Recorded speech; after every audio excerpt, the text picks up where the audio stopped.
ഇപ്പം നമ്മുടെ ലൈഫിലാണെങ്കിൽ ചില സിറ്റുവേഷനുകൾ ചില തീരുമാനങ്ങൾ നമുക്ക് എടുക്കാൻ പറ്റുന്നില്ല. ആ ടൈമിങ് മാത്രം നമ്മൾ വിചാരിക്കും ലൈഫ് ലോങ് അതുകൊണ്ട് എന്നെക്കൊണ്ട് പറ്റത്തില്ല. അതുപോലെ ഞാനാണെങ്കിൽ ചില കാര്യങ്ങൾ തീരുമാനിക്കാൻ തുടങ്ങും. ആ ടൈമിങ്സിൽ എനിക്ക് പറ്റില്ല. ഞാൻ വിചാരിച്ചാൽ അതിനെക്കൊണ്ട് ഒരിക്കലും പറ്റത്തില്ല. പിന്നെ റീസ്റ്റാർട്ട് ചെയ്യും. ചിലത് നമുക്ക് ഉള്ളതല്ലായിരിക്കും, അതുകൊണ്ട് പിന്നെ ചില കാര്യങ്ങളിൽ നമ്മൾ വിട്ടുപോകും. നമുക്കുള്ളതെല്ലാം വിചാരിച്ചു അത് നമുക്കുള്ളതാണെങ്കിൽ അത് അവിടെ തന്നെ കാണും. മേബി ചില ജോബിൻ്റെ കാര്യങ്ങളാണ് ആസ് എൻ്റെ ലൈഫ് എക്സ്പീരിയൻസ് എന്ന് പറയുന്നത്. നമ്മൾ എന്തോരം വിട്ടിട്ട് പോയാൽ അത് എന്തോരം നമ്മളതിൽ നിന്ന് വിട്ടിട്ട് പോയാൽ നമുക്കുള്ളതാണെങ്കിൽ അത് അവിടെ കാണും. പക്ഷേ നമ്മൾ ശ്രമിക്കണം, അത്രയുള്ളൂ. അതാണ് എൻ്റെ ലൈഫിൽ നിന്ന് ഞാൻ പഠിച്ച അനുഭവത്തിൽ കൊണ്ട് പഠിച്ച ഒരു കാര്യം.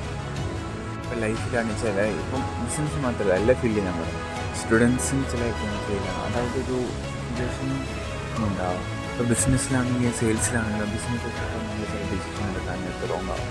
പർട്ടിക്കുലർ സിറ്റുവേഷൻ ആ സമയത്തനുസരിച്ച് ഞാനിപ്പോൾ റേറ്റിങ്സ് സ്റ്റോപ്പ് ചെയ്യാൻ ചിലവർക്ക് പോയതിനകത്ത് ചിലവർക്ക് എനിക്ക് മാത്രമേ നടക്കത്തുള്ളൂ. സംഭവം എന്താ, അതവിടെ സ്റ്റോക്കിൻ്റെ പ്രൈസ് പറയുന്നതാണ്. നമുക്ക് അതിനൊക്കെ കറക്റ്റായിട്ട് ഒരു അറിവില്ലാത്തപ്പോൾ കടമ നഷ്ടപ്പെടത്തേക്ക് നമ്മൾ തന്നെ നമുക്കതറിയില്ല. അല്ലാണ്ട് നമ്മൾ കണ്ണും കൊടുത്ത് കണ്ണടിച്ച് പോയിട്ട് ബൈ ചെയ്യുക, ഇറ്റ്സ് അവർ മിസ്റ്റേക്ക് ഓൺലി. ഒരു കാര്യത്തിൽ ഇറങ്ങുമ്പോൾ അതിനെപ്പറ്റി അന്വേഷിച്ച് ഇപ്പം ഈ കറക്റ്റ് സമയത്ത് കറണ്ട് മീൻസ് എങ്ങനെ പറയുന്നത്,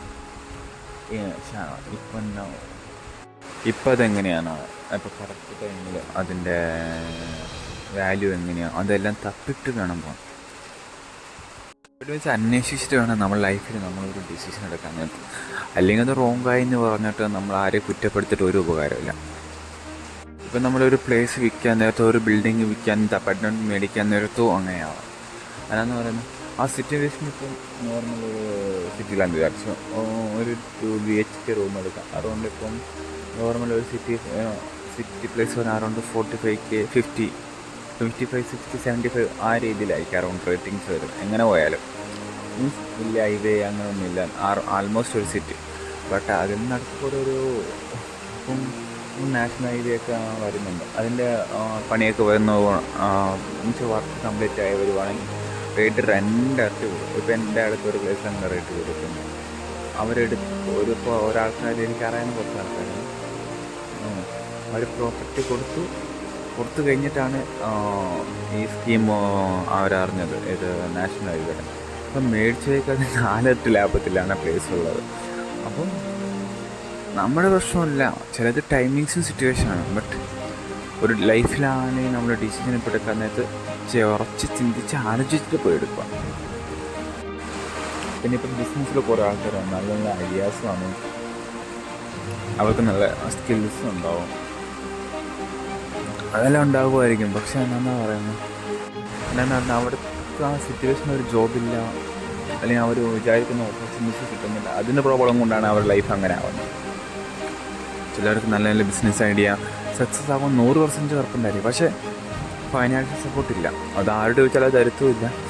അപ്പോൾ അവർ രീതി എന്നെ കൊണ്ട് ഒരിക്കലും പറ്റൂല എന്നൊരിക്കലും മനസ്സിൽ വിചാരിക്കില്ല. എൻ്റെ കയ്യിൽ ഇപ്പം അങ്ങനെ ഒരു ഫണ്ടില്ല. അതാണ് നമ്മുടെ രസം. നമ്മൾ നോക്കുന്നത് നമ്മുടെ അതിലിപ്പോൾ എന്തൊക്കെയാണ്. ഒരു ബിസിനസ് സ്റ്റാർട്ട് ചെയ്യാൻ പോകുമ്പോൾ എല്ലാ ഫെസിലിറ്റീസും എല്ലാ കഴിവുകളും നമ്മുടെ കാണുമായിരിക്കും. ബട്ട് ആകപ്പാടെ ഉള്ള ഒരു ഫൈനാൻഷ്യൽ സപ്പോർട്ട് അങ്ങനെ വിചാരിക്കണം.